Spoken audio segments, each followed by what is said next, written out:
नमस्कार दोस्तों, आज के वीडियो में आप सभी का स्वागत है। आज हम डिस्कस करने वाले हैं केस कंट्रोल इंस्ट्रक्शन या हम कहेंगे कि स्विच केस। आप लोगों ने कई बार देखा होगा कि स्विच का हम यूज़ करते हैं जहाँ पे हमारे पास में मल्टीपल चॉइसेस हैं और हम उनमें से कोई एक चॉइस को सिलेक्ट करना चाहते हैं।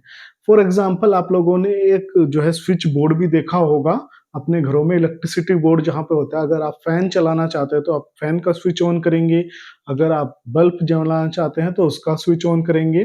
तो यहाँ पे क्या है, हमारे पास में मल्टीपल ऑप्शन अवेलेबल होते हैं, ठीक?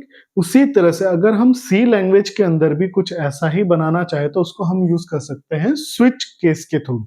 तो स्विच केस कैसे वर्क कर सकता है, इसका हमने ये सिंटैक्स बनाया है। स्विच के अंदर एक एक्सप्रेशन लिखा होगा, वो एक्सप्रेशन जो है किसी भी एक केस से मैच करेगा। मान लीजिए मेरे पास में ये यहाँ पे मैंने 3 केसेस दिखाए हुए हैं। इन 3 केसेस में से किसी भी एक केस से अगर वो मैच कर जाता है, तो उस केस को हम रन करा देंगे। वो केस हमारा रन हो जाएगा, उसके अंदर की जो पार्ट है, जो भी स्टेटमेंट लिखे हुए हैं, वो एग्ज़ीक्यूट हो जाएँगे। अगर वो किसी केस से मैच नहीं होता है, तो फिर उस कंडीशन में डिफ़ॉल्ट एग्ज़ीक्यूट होगा। अगर आपका एक्सप्रेशन किसी केस से मैच नहीं होता है, तो डिफ़ॉल्ट एग्ज़ीक्यूट होगा। तो ये हमारा स्विच केस है। इसको एक एग्जांपल के थ्रू समझते हैं। स्विच जनरली हम यूज करते हैं मल्टीपल चॉइसेस में से कोई एक चॉइस को सिलेक्ट करने के लिए। अब इसमें बात आती है ब्रेक स्टेटमेंट। आपने कई बार देखा होगा कि हम ब्रेक स्टेटमेंट का यूज करते हैं। ये एक जो है बहुत गलत धारणा है कि ब्रेक स्टेटमेंट का यूज करना मैंडेटरी है केसेस के अंदर। तो ब्रेक स्टेटमेंट ये एक ऑप्शनल पार्ट है। इसको हम समझते हैं ऑप्शनल कैसे है। मान लीजिए यहाँ पे मेरे पास में 3 केसेस है और एक डिफॉल्ट है, और मेरा एक्सप्रेशन जो ट्रू हो जाता है वो 1 के लिए हो जाता है। तो 1 के लिए अगर ट्रू हो जाएगा तो मेरा जो आउटपुट पे आएगा, केस 1 भी एग्जीक्यूट होगा, केस 2 भी एग्जीक्यूट होगा, केस 3 भी एग्जीक्यूट होगा और डिफॉल्ट केस भी एग्जीक्यूट होगा अगर मैंने कहीं पे भी ब्रेक स्टेटमेंट का यूज नहीं किया है। मान लीजिए अगर मेरा यहाँ पे 3 ट्रू हो जाता है, एक्सप्रेशन जो है वो 3 हो जाता है, तो केस 3 एग्जीक्यूट होगा और डिफॉल्ट केस एग्जीक्यूट होगा।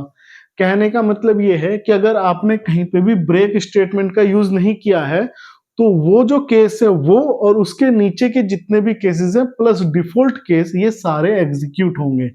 तो ब्रेक स्टेटमेंट का यूज करना ऑप्शनल है, ये मैंडेटरी नहीं है स्विच के अंदर, बट हम अपनी सहूलियत के हिसाब से हम इसको यूज करते हैं। हम चाहते हैं कि अगर मैंने केस 1 एक्सप्रेशन में ट्रू करा है तो सिर्फ केस 1 एग्जीक्यूट हो, 2, 3 और डिफॉल्ट एग्जीक्यूट ना हो। तो हम क्या करेंगे, हर एक स्टेटमेंट के बाद में हम ब्रेक स्टेटमेंट लगा देंगे, ठीक है, हर एक केस के अंदर। उससे क्या हो जाएगा कि मेरा नीचे के स्टेटमेंट नहीं चलेंगे, क्योंकि ब्रेक स्टेटमेंट क्या काम करेगा, वो इस पूरे एग्जीक्यूशन के फ्लो से बाहर निकाल देगा और जो नेक्स्ट एग्जीक्यूशन लिखा होगा प्रोसीजर, उसको फॉलो करेगा। तो आई होप आप लोग समझ चुके होंगे कि जो ये स्विच के अंदर ब्रेक का क्या मतलब है, ब्रेक स्टेटमेंट क्या काम करता है। तो अब इसका एक एग्जांपल लेते हैं और फिर इसको हम अच्छे से और क्लियर हो जाएगा। अब हम एक छोटा सा नॉर्मल प्रोग्राम देख लेते हैं स्विच केस का। तो इस प्रोग्राम में हमने क्या किया, सबसे पहले तो हेडर फाइल जो है studio.h को इंक्लूड किया है। देन मेन फंक्शन के अंदर आए, एक हमने वेरिएबल लिया है a और इसकी वैल्यू इनिशियलाइज की हमने 3 से। अब ये वेरिएबल हमने क्यों लिया है, क्योंकि जब भी हम स्विच केस बनाएंगे, स्विच के अंदर हमें एक एक्सप्रेशन देना पड़ेगा, जैसे अभी हमने देखा था। तो ये एक्सप्रेशन में हमें कोई वैल्यू मिलना चाहिए जो हमारे केसेस के साथ में मैच करेगा। तो ये हमने यहाँ पे 3 वैल्यू दे दिया। इसके बाद केस 1, केस 2, केस 3, केस 4 और डिफॉल्ट केस हमने लिखे हैं। तो केस 1 हमने लिखा, उसके अंदर एक मैसेज हमने प्रिंट कर दिया, हेलो यूजर 1। केस 2 के अंदर हमने लिखा हेलो यूजर 2।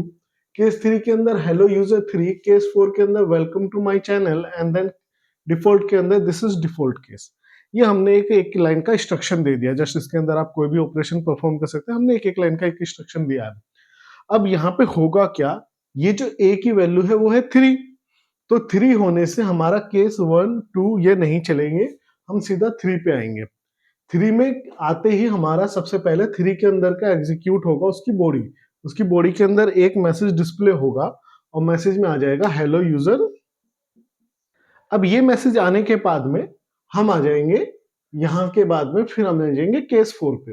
अब केस 4 भी एग्जीक्यूट होगा।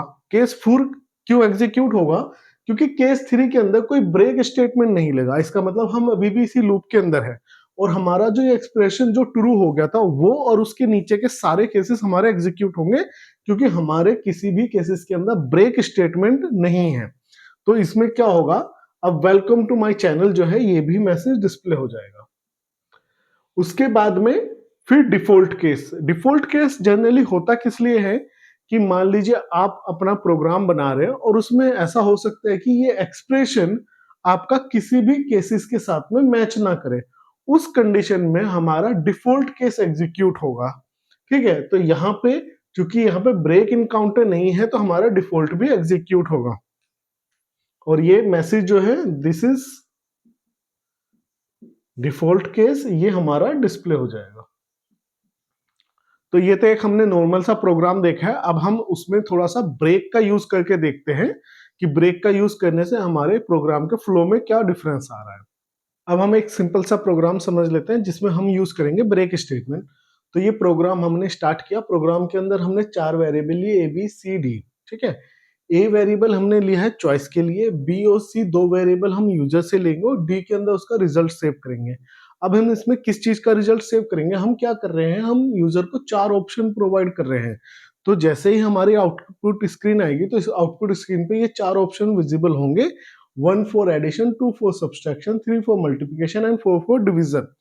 अब ये 4 ऑप्शन में से हम उसको फिर एक मैसेज एंटर कराएंगे, एंटर योर चॉइस। वो अपनी चॉइस एंटर करेगा, जैसे जो भी चॉइस वो एंटर करेगा वो ए के अंदर स्टोर हो जाएगा यहाँ पे स्कैनफ के थ्रू। उसके बाद हम उसको बोलेंगे कि एंटर एनी 2 नंबर्स। वो 2 नंबर एंटर कराएगा। जैसे ही वो 2 नंबर एंटर होंगे बी और सी, वो हमारे स्कैनफ के अंदर स्टोर हो जाएंगे। दैट मीन्स बी और सी वेरिएबल के अंदर स्टोर हो जाएंगे।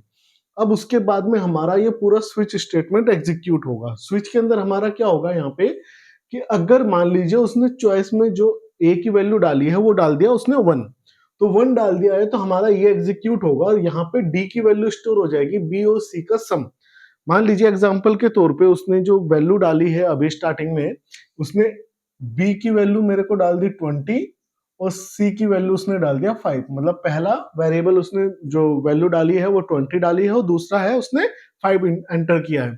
तो अब क्या हो जाएगा, बी और सी का सम होगा 25 आएगा और ये रिजल्ट हमारा आउटपुट पे आ जाएगा, क्योंकि the sum of 2 numbers are percentage d, और यहाँ पे इस डी की वैल्यू पिक करके यहाँ पे 25 हमारा प्रिंट कर देगा पहले उसमें।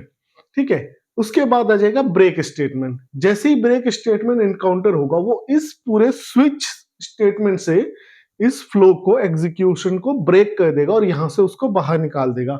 और उसके बाद स्विच के बाद में अगर कोई और स्टेटमेंट होता तो हमारे यहाँ पे नहीं लिखा हुआ है, कोई दूसरा स्टेटमेंट होता तो उसके अंदर एग्जीक्यूट करता। ठीक है, तो यहाँ पे क्या कर देगा, ब्रेक स्टेटमेंट क्या कर दे रहा है, इस पूरे के फ्लो को ब्रेक कर दे रहा है और उससे उसको बाहर निकाल दे रहा है।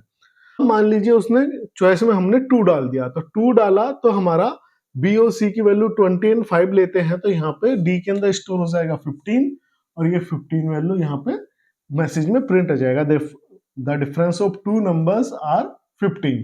ठीक है, अगेन ब्रेक है, बाहर निकल जाएगा। अगर मान लीजिए चॉइस जो है उसने सी या 3 डाला था तो यहाँ पे मल्टीप्लिकेशन होगा और मल्टीप्लिकेशन होकर उसका प्रोडक्ट हमारा यहाँ पे डिस्प्ले हो जाएगा। ठीक है, तो 100 यहाँ पे हमारा आउटपुट आ जाएगा कि जो प्रोडक्ट है वो 100 है 20 एंड 5 का। इसी तरह से डिवीजन है तो डिवीजन होगा तो यहाँ पे 4 वैल्यू हमारी प्रिंट होके आ जाएगी।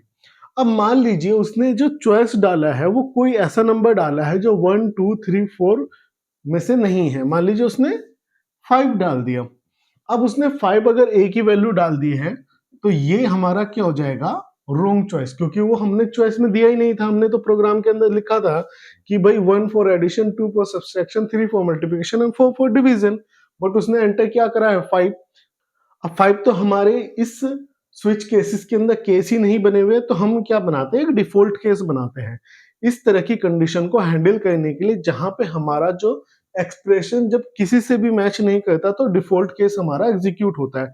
डिफॉल्ट केस में आ जाएगा, एक मैसेज प्रिंट कर देगा रॉन्ग चॉइस, कि भाई आपने रॉन्ग चॉइस डाल दिया है, और इस तरह से हमारा ये मैसेज हमारे स्क्रीन पे विजिबल होगा।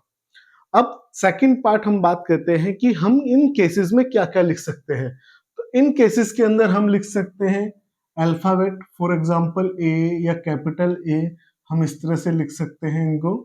ठीक है। और इसके अलावा हम एडिशन सब्सट्रैक्शन हम जो है इनका भी यूज कर सकते हैं, डिवीजन, परसेंटेज, ठीक है। हम ये भी यूज कर सकते हैं, अल्फाबेट यूज कर सकते हैं, नंबर यूज कर सकते हैं, ठीक है। तो हम ये भी हमारे जो है केसेस के अंदर लिखे जा सकते हैं। तो आई होप आप लोगों को ये वीडियो अच्छे से समझ में आ गया होगा। अगर किसी भी तरह का कोई कंफ्यूजन है, डाउट है, तो मुझे जरूर लिखें कमेंट सेक्शन में। आज का वीडियो देखने के लिए बहुत बहुत धन्यवाद। Please like share subscribe the channel. Thank you.